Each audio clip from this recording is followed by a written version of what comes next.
Thiago Souza, boa noite, Garone. Boa noite, Thiago. Não tem como dormir sem assistir sua live. Obrigado, cara. Análise tática única de muita lucidez. Obrigado, cara. Falando em análise tática, deixa eu fazer uma análisezinha mais decente aqui do que para mim foi uma parte importante do jogo.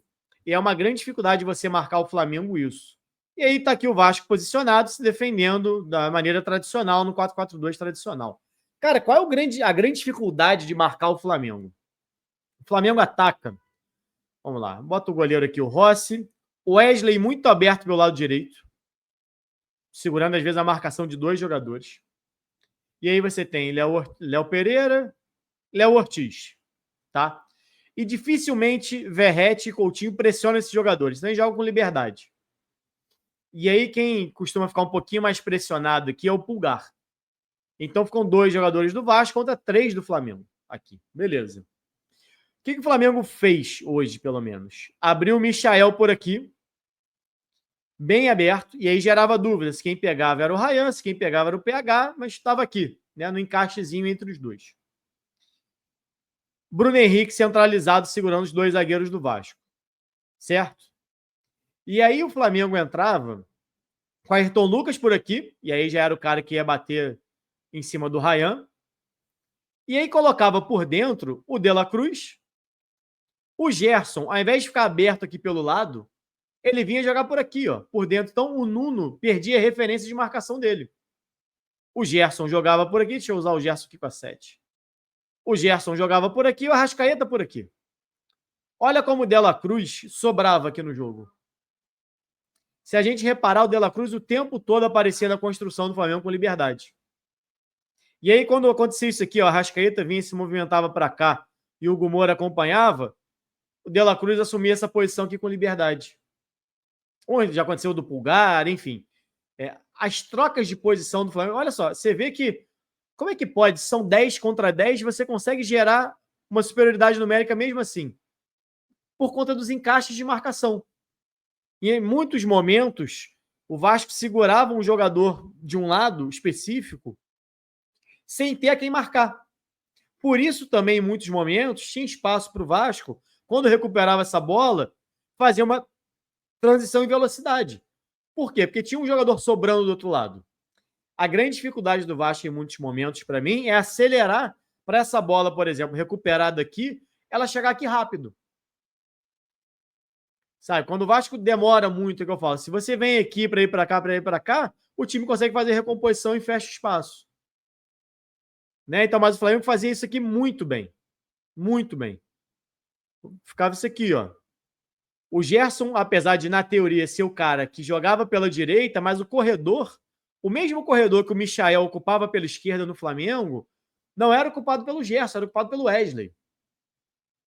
E o Gerson saía de lá e vinha jogar por aqui. Tanto que a gente viu no primeiro tempo, inclusive, 2 vezes o Gerson entrando aqui para cabecear. Por quê? Ele estava aqui, ó, nesse setor. E aí você tem o Bruno Henrique, que muitas vezes ainda fazia isso aqui, ó. E eu acho que hoje, inclusive, o João Vitor e o Lucas Freitas fizeram um bom jogo, tá? Os tão criticados zagueiros do Vasco, e com razão pelos últimos jogos, hoje fizeram uma boa partida. Os dois jogadores.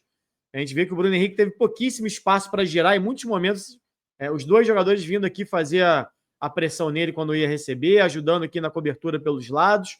Gostei da atuação. O João Vitor errou uma saída de bola aqui, mas, de maneira geral, acho que os dois se portaram muito bem. Mas olha só a dificuldade que é você marcar esse time do Flamengo por dentro, né? Porque pelo lado ele gera uma igualdade e às vezes ele permite uma inferioridade em outro setor para ele gerar uma superioridade para ele em outro. E aí, se esse time não tem a velocidade de girar e achar esse jogador que está sobrando, você fica encaixotado aqui. Então o Flamengo muitas vezes fazia isso aqui, como eu disse. Ó, vinha o Arrascaeta por aqui para cá e trazia o Hugo Moura junto com ele. O Bruno Henrique vinha e colava aqui, por exemplo, no João Vitor. E aí tinham 4 jogadores do Flamengo contra 4 do Flamengo. Perdão, 4 do Vasco contra 4 do Flamengo. Então, e aí no 1 contra 1, tem até uma jogada que o Flamengo faz no primeiro tempo, uma triangulação por aqui, que essa bola passa e o Léo Jardim faz uma grande defesa. Que aí você tem a qualidade do time do Flamengo. A chance dele bater nesse 1 contra 1, fazer uma rodinha de bobo aqui e passar é grande, como aconteceu. E aí você precisa voltar muitas vezes o Jair também, para você não permitir essa igualdade numérica do Flamengo. E aí, se você bota todo mundo nesse setor, quando o Flamengo tira do corredor lateral e isso aconteceu algumas vezes no jogo, tá? Achava muitas vezes por aqui Gerson e o De La Cruz por dentro com um pouquinho mais de liberdade.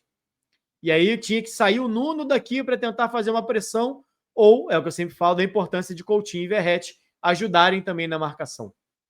Então é um jogo muito difícil, cara, porque é um time que se movimenta muito, o time do Flamengo. Que tem muita qualidade ofensiva e que não tem medo de arriscar esse tipo de jogada. Né? O Flamengo não tem essa... Claro que tem um receio defensivo sempre, mas não tem aquele pânico de não podemos errar. Sabe? O Flamengo, ele arrisca.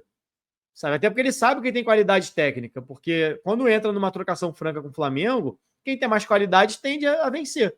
Então o Flamengo se expõe exatamente ao contra-ataque aqui, ó, dando uma liberdade maior para o Nuno, e aí o Vasco fica naquela dependência de acelerar para achar esse jogo. O Vasco encontrou em alguns momentos esse jogo de transição. Cara, achei que foi um bom clássico no Maracanã. Um bom clássico. No sentido de que o Flamengo entregou um bom futebol dentro da característica dele, e o Vasco teve um futebol com uma espécie de antídoto ao jogo do Flamengo. Claro que não 100% efetivo, que o Flamengo teve chance para marcar, mas o Vasco também teve.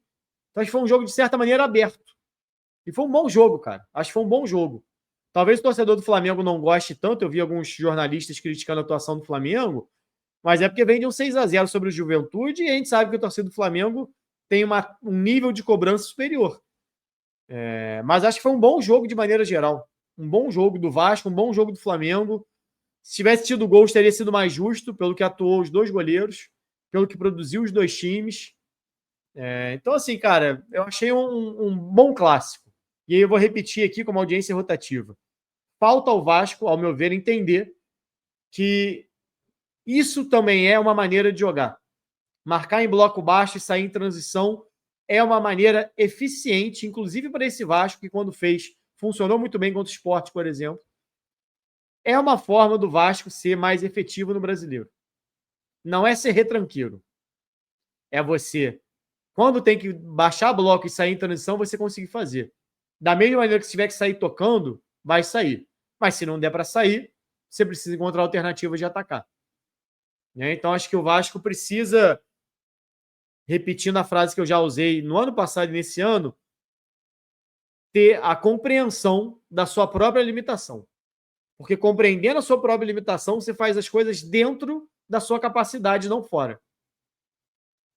Eu acho que o Vasco estava tentando um futebol que ele não é capaz de executar, não nesse momento, pelo menos. Então você precisa encontrar alternativas. Uma alternativa, para mim, é jogar nesse jogo de transição.